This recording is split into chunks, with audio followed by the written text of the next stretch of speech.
देवेंद्र फडणवीस यांचं शरद पवारांच्या पराभवाच्या गणिताला गणितानंच उत्तर म्हणाले तुमच्यासारख्या ज्येष्ठ नेत्याकडून.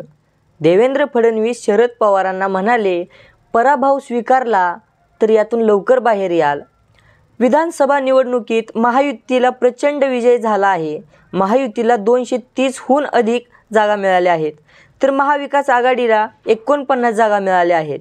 राष्ट्रवादी काँग्रेस शरदचंद्र पवार पक्षाचे अध्यक्ष शरद पवार यांनी पराभवाचं विश्लेषण करताना एक गणित मांडलं आहे. आणि विशेष बाब म्हणजे मुख्यमंत्री देवेंद्र फडणवीस यांनीही त्यांना एक पोस्ट करत लगेचच उत्तर दिलं. तसंच लोकसभेतल्या पराभवाचं एक गणित मुख्यमंत्री देवेंद्र फडणवीस यांनीही मांडलं आहे.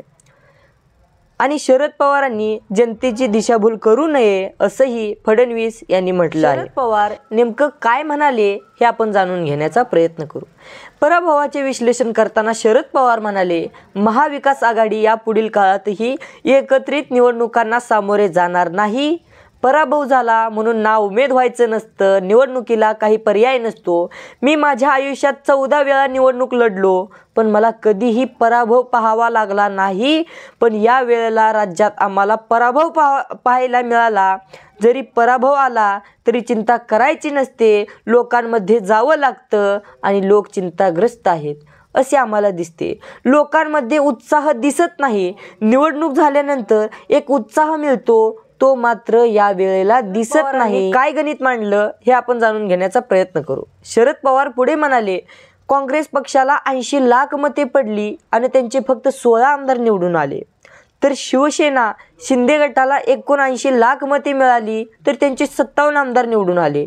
म्हणजे 1 लाख कमी मतदान मिळूनही जवळपास 41 आमदार अधिक निवडून आले आहेत. तसेच राष्ट्रवादी काँग्रेस शरद पवार पक्षाची मते 72 लाख आहेत, पण त्यांचे आमदार फक्त 10. अजित पवार पक्षाला 58 लाख मतदान मिळाले, पण त्यांचे 41 आमदार निवडून आले आहेत. फडणवीस यांचं उत्तर काय? शरद पवार साहेब, आपण ज्येष्ठ नेते आहात. किमान आपण तरी देशातील जनतेची दिशाभूल करू नका. जास्त मतं मिळूनही कमी जागा कशा? चला 2024च्या लोकसभेत काय झालं ते आपण पाहूया. भाजपला मतं ही 1,49,13,900 आणि जागा फक्त 9. काँग्रेसला मतं 96,41,800 आणि जागा 13. शिवसेनेला 73,77,600 मतं आणि जागा 7.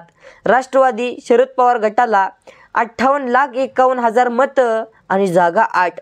2019च्या लोकसभेचं उदाहरण तर फारच बोलकं करणार आहे. काँग्रेसला 87,92,000 मतं आणि जागा फक्त 1 मिळाली होती. तत्कालीन राष्ट्रवादीला 83 लाख मतं मिळाली होती आणि जागा ह्या 4 आल्या होत्या. पराभव स्वीकारला तर यातून लवकर बाहेर याल.